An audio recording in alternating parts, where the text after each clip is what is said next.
Selamat siang Bapak dan Ibu, kita lanjutkan materi komunikasi pemasaran sesi keempat. Ini terakhir dalam rangkaian pelatihan kita hari ini. Oke, tadi sudah ada beberapa ya tools untuk marketing communication.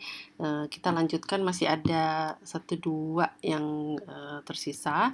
Jadi yang ke-9 nih ya. Jadi ada direct marketing. Direct marketing ini kalau dulu mungkin Bapak Ibu pernah terima orang kirim brosur gitu ya, kirim info dalam bentuk tercetak begitu, dikirimnya pakai pos ya, pakai pos coba dulu banget itu ya. Kalau yang seumur saya ini terimanya pakai pos dulu ya, atau pakai kurir sekarang-sekarang ya. Nah, lebih ke sini lagi itu sudah ditinggalkan cara mengirim material pemasaran menggunakan kurir ya, kurir atau pos. Karena kan biayanya cukup cukup mahal gitu. Nah, sekarang yang disebut direct marketing itu dikirimnya melalui email ya, karena digital gitu. Jadi memang langsung suratnya itu dalam bentuk elektronik, flyer, brosur itu dalam bentuk elektronik, dikirimnya tidak ke alamat rumah tapi ke alamat email ya, kira-kira begitu. Nah, ini contoh saja, saya sering dapat nih dari kartu kredit ya, karena jadi saya sebagai pemegang kartu kredit Citibank itu data saya sudah ada di mereka gitu ya. Nah, pihak-pihak yang mau bekerja sama dengan Citibank itu ada kerjasamanya, mereka bisa dapatkan alamat email para pemegang kartu kredit gitu ya. Nah, jadi saya suka terima nih, misalnya dari, kalau nggak salah ini dari dari Optik Melawai ya, nih nawarin kacamata nih. Tapi tetap aja sih bisa berhasil bisa enggak ya. Kalau saya sih nggak beli ya, karena saya udah punya kacamata. Baik, jadi di sini contohnya nih, yang terhormat, makanya dikritisi nih, Bapak garis miring Ibu khusus Santi. Oh, berarti dia nggak tahu nih saya laki-laki atau perempuan gitu ya. Saya suka geli aja sih. Ini udah bagus upayanya kerjasama dengan Citibank kepada pemegang kartu kredit, tapi kok yang nggak nyempetin gitu loh buat satu kolom aja di database mereka bahwa ini ibu, ini bapak gitu ya. Jadi kan ya nggak apa-apa sih, nggak akan marah juga. Cuman kalau kita menuliskannya sebagai sapaan, dengan sapaan yang tepat kan lebih lebih enak gitu ya, lebih baik gitu. Jadi ditulisnya yang terhormat ibu atau siapa gitu ya. Ini sepele sih ya, tapi jangan jangan sampai ngasal gitu ya, atau ada juga tuh yang modelnya gini, ngasal aja lah, tulis aja siapa kan namanya, terus nanti kita minta maaf. Suka tuh kalau di kartu undangan kan, mohon maaf jika ada kesalahan penulisan nama dan gelar. Ya gak begitu ya, buatlah atau pastikan namanya itu benar, jangan sampai salah, udah gitu. Jangan buat terus minta maaf, nanti kalau salah kan aku udah minta maaf, ya nggak gitu. Nggak profesional itu namanya. Jadi nggak boleh salah gitu, kita buat database juga harus benar. Oke, kira-kira seperti itu. Nah, apa saja yang perlu kita lakukan di sini atau kita perhatikan ya. Jadi memang ini menggunakan channel-channel yang bisa langsung menuju kepada target kita gitu ya, prospek kita. Supaya kan kemarin tuh ya di generating list kita bisa menjadikan mereka customer. Nah, di sini kita bisa kirimkan untuk mengantarkan produk, untuk mengabarkan informasi gitu ya. Dan ini intinya layanan tanpa perantara. Jadi langsung disebut direct ya. Bersifat non-publik, jadi tidak menggunakan media massa, tidak menggunakan TV, radio, majalah atau koran zaman dulu lah ya, atau ya secara digital juga bisa dilakukan. Intinya langsung kepada orang yang dituju ya. Nah, kelebihannya karena memang kita punya alamat orang yang dituju, email itu sebenarnya kita bisa custom. At least kita bisa kelompokkan, oh ini ibu-ibu, ya sudah saya tawarkan kacamata ibu-ibu kan gitu. Oh ini bapak ini yang sukanya gadget, oke saya tawarkan lelang barang-barang elektronik. Ini property agent, saya tawarkan properti kan gitu ya. Jadi disesuaikan dengan siapa target kita gitu ya. Dan ini bisa response rate-nya bisa tinggi sekali. Jadi kita tidak lakukan pemasaran kepada orang-orang yang tidak sesuai gitu ya. Dan diharapkan bersifat baru, jadi memang infonya nggak basi ya, infonya yang benar-benar up to date. Ini Pak mau ada lelang nih di sini, ini Pak ada barang baru ini kan gitu ya. Disiapkan dengan cepat, dan karena kan ngirim email juga cepat ya, kita bisa bulk email gitu, jadi dalam sekian ribu atau sekian ratus alamat bisa terkirim sekaligus. Kita bisa pakai tools, nanti bisa dijelaskan, jadi nggak manual satu-satu ngerjain yang enggak gitu ya. Dan bersifat interaktif, kalau mereka lalu membalas, oh iya makasih infonya, saya mau nanya dong ini nih, kita reply lagi, kita balas lagi gitu ya. Bisa disesuaikan dengan respon, tanggapan, pertanyaan, apapun yang diajukan oleh orang yang kita tuju tadi gitu ya. Email ke ibu ini, ke bapak ini, mereka reply, kita balas lagi kan gitu ya.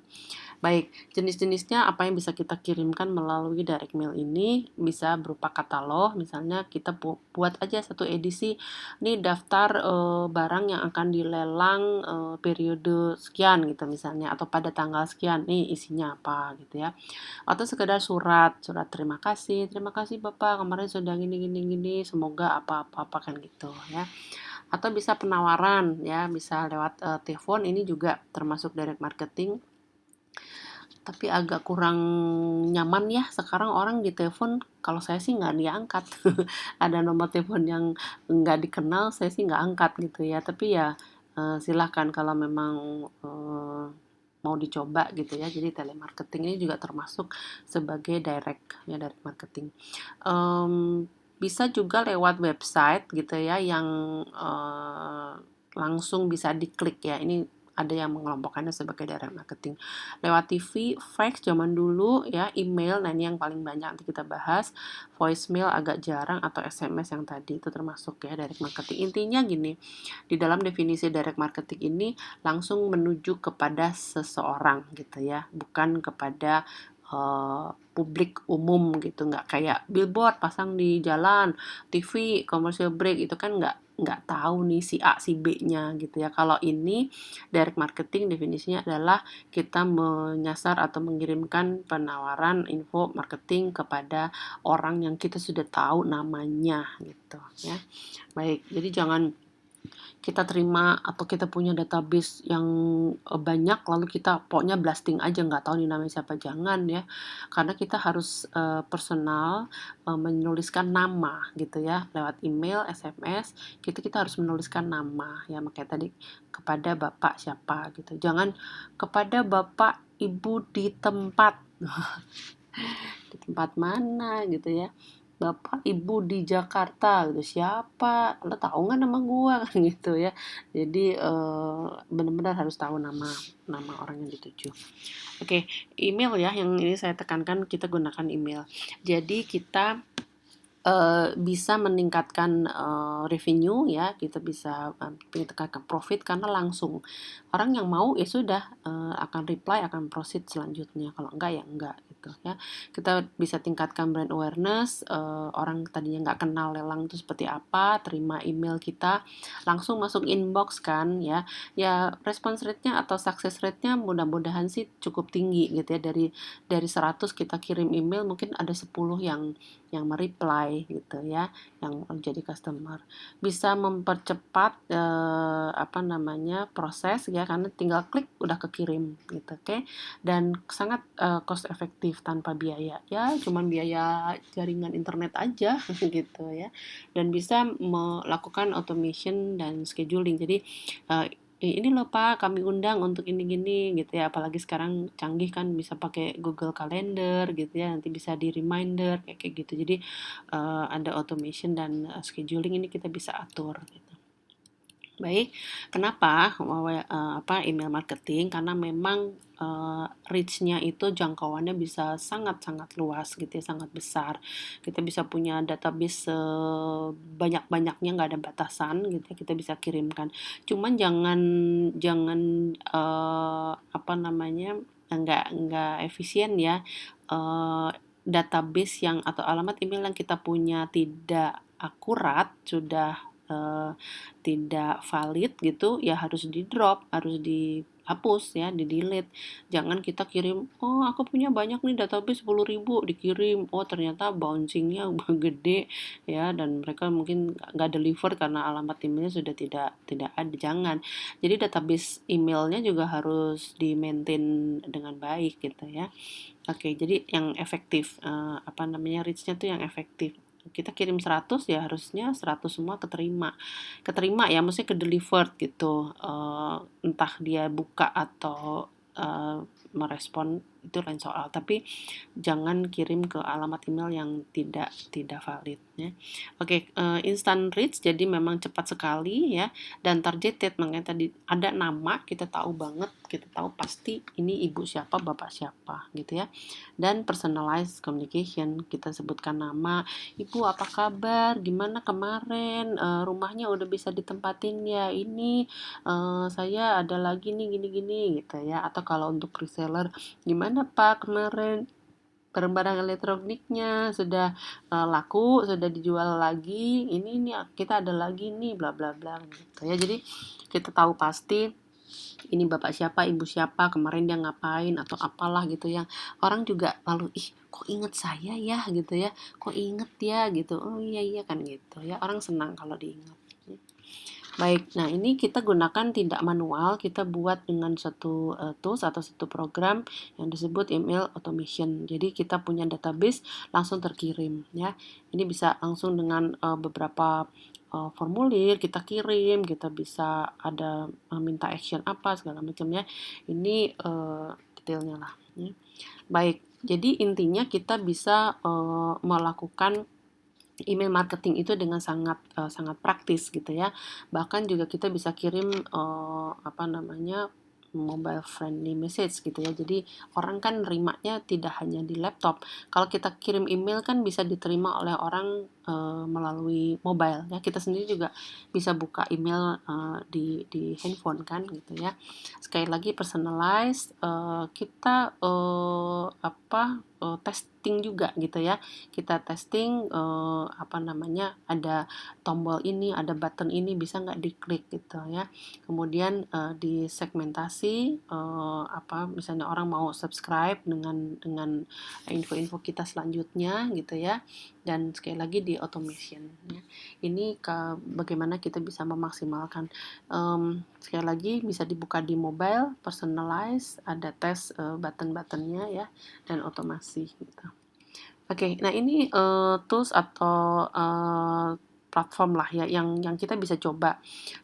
Saya sendiri pakai Mailchimp gitu ya. Ini cukup baik, cukup mudah digunakan, free sampai sekian, saya lupa sekian ribu alamat email gitu ya.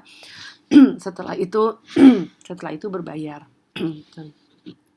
Jadi kita bisa gunakan kalau Bapak Ibu belum banyak database-nya, masih free, nanti biasalah orang kan tes dulu ya kalau pakai gratis itu untuk jumlah tertentu gitu. Tapi kalau sudah banyak kita berbayar ya. Sorry. Oke, jadi ini platform atau tools yang bisa kita gunakan, boleh dicoba nanti ya.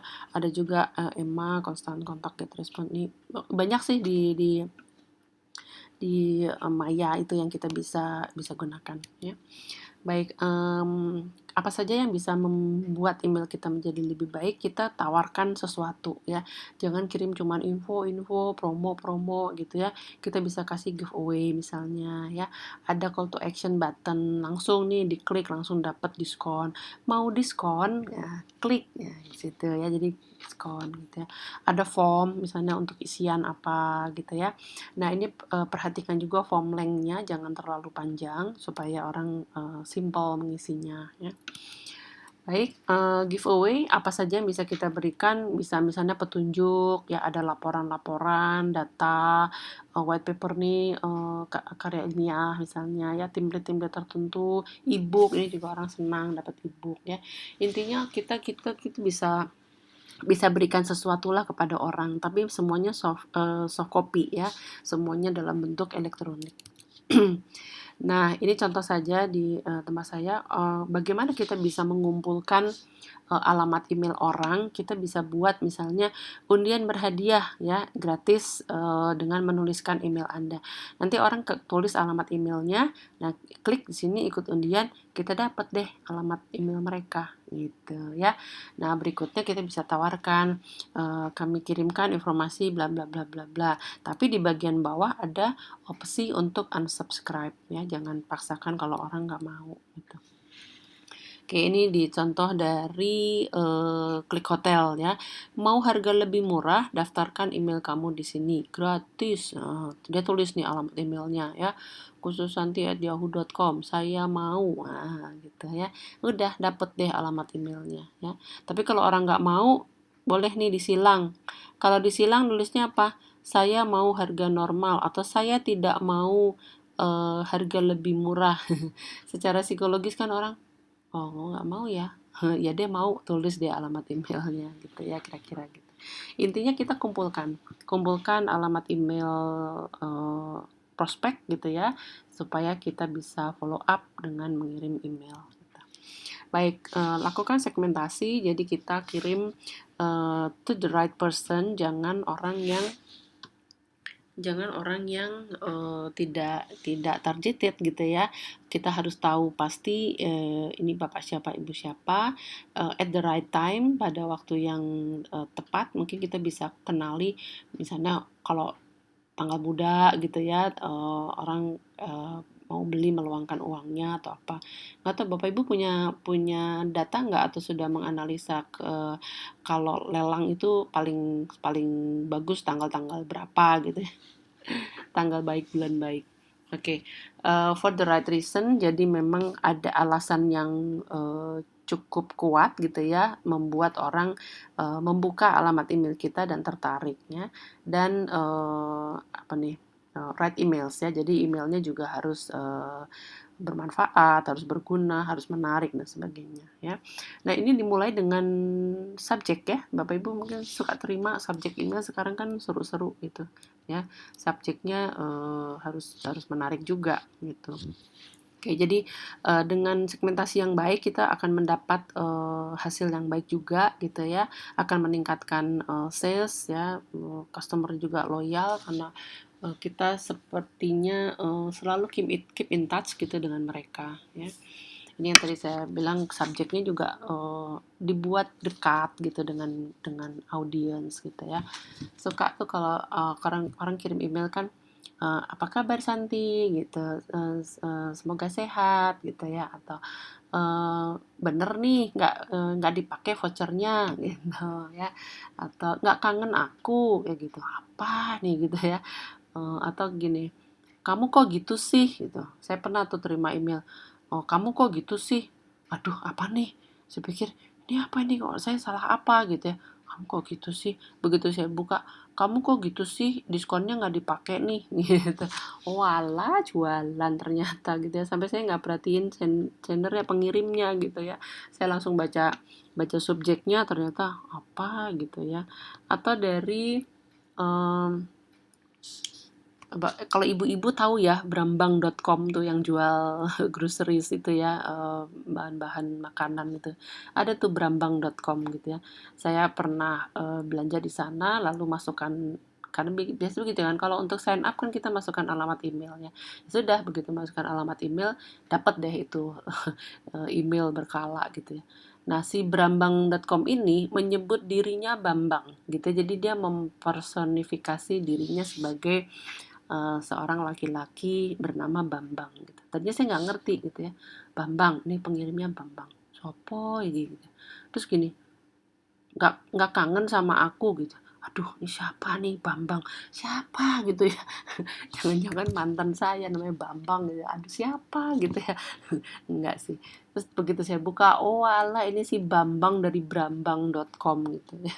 Enggak suka advokat Bu, ini ada advokat murah gitu ya. Nawarin advokat gitu.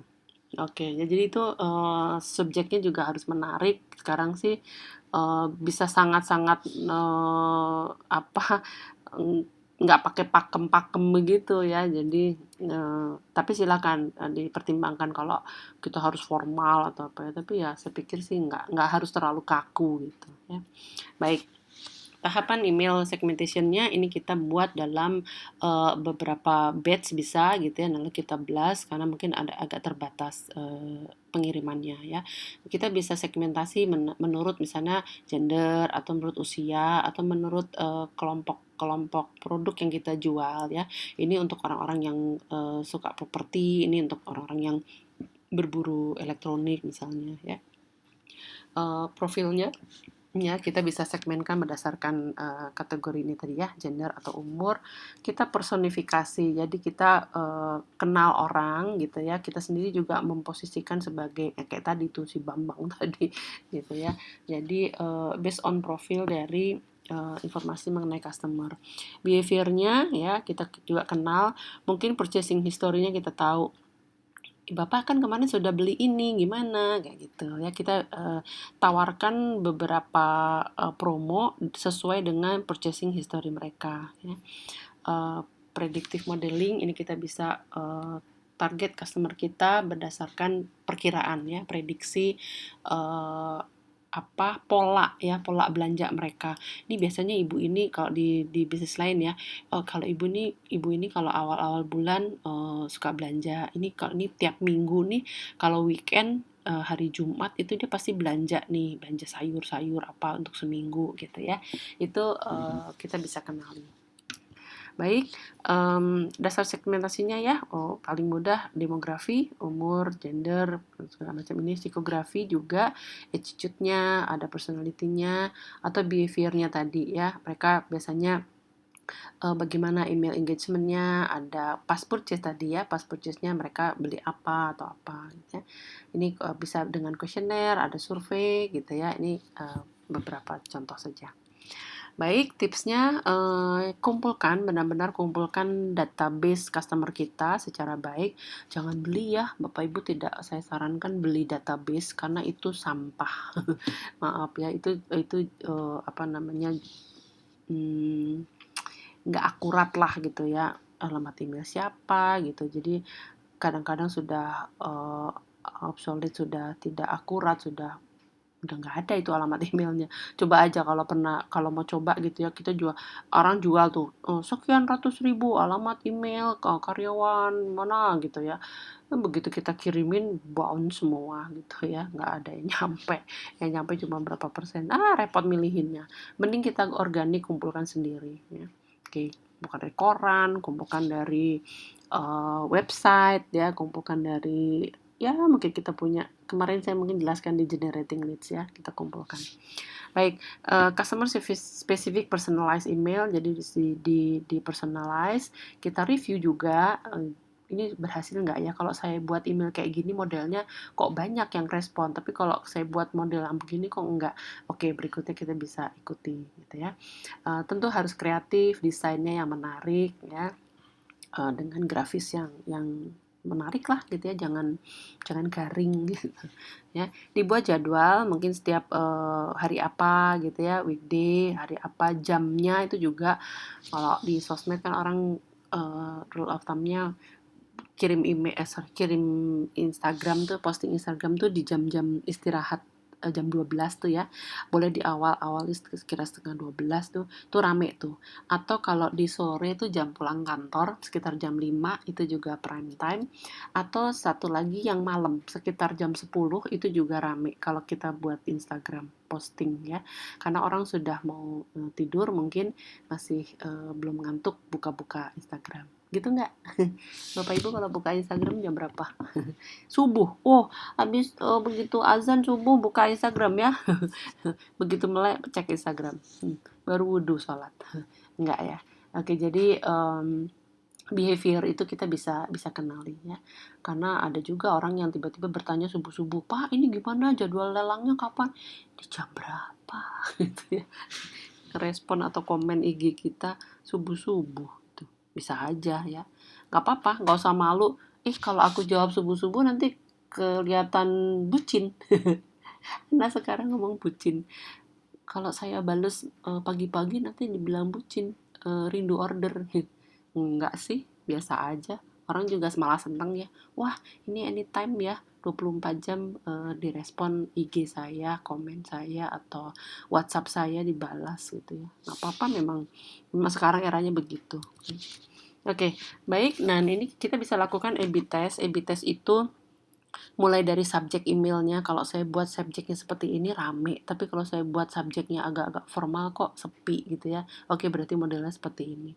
Warnanya, hari kita kirimnya hari apa, Senin, Kamis, Jumat, atau Minggu gitu ya. Waktunya tadi saya bilang mau pagi, siang, atau malam. Font hurufnya seberapa besar, panjangnya ya, testimoni ada atau enggak, jumlah hurufnya, foto-fotonya, ada call to action enggak, dan sebagainya. Ini yang kita bisa coba ya. Kalau saya buat model begini, bagus. Kalau saya buat model gini kok enggak, oke, berarti saya pakai model A. Kalau saya pakai model B, jelek hasilnya ya. Makanya disebut A/B test.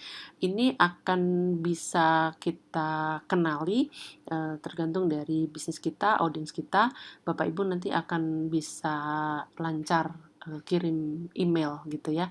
Stylenya, gayanya yang paling efektif, yang paling berhasil itu seperti apa? Gaya A apa gaya B? Nah gitu ya. Baik. Metriknya ini kita bisa ukur. Yang paling utama adalah open rate. Berapa email kita dibuka oleh orang ya. Kalau Bapak Ibu bisa pasang satu tools di email Bapak Ibu, misalnya pakai Outlook ya atau pakai apa, itu bisa dipasang berapa nih orang yang membuka email saya ya. Berapa orang yang bukan sekedar terkirim dan deliver, tapi yang terbuka ya, open rate. Kemudian yang penting juga conversion rate. Berapa transaksi bisa didapat dari email itu ya. Jangan unsubscribe ya. Nanti orang oke, terima tapi besoknya minta di delete dari database ya, unsubscribe. Bounce rate ini juga berapa yang bouncing. Jadi yang tak terkirim ya, yang tak terdeliver. Jadi Bapak Ibu bisa lihat bounce. Nanti kan biasanya kita keterima notif ya, email Anda tidak terkirim karena email sudah tidak akurat, atau email over kuota misalnya. Oh, ini berarti udah gak pernah dibuka sama orangnya gitu ya. Dan click through rate, ini jadi berapa orang yang klik ya. Mungkin klik formulir, klik pertanyaan, atau asking apa kayak gitu ya. Baik.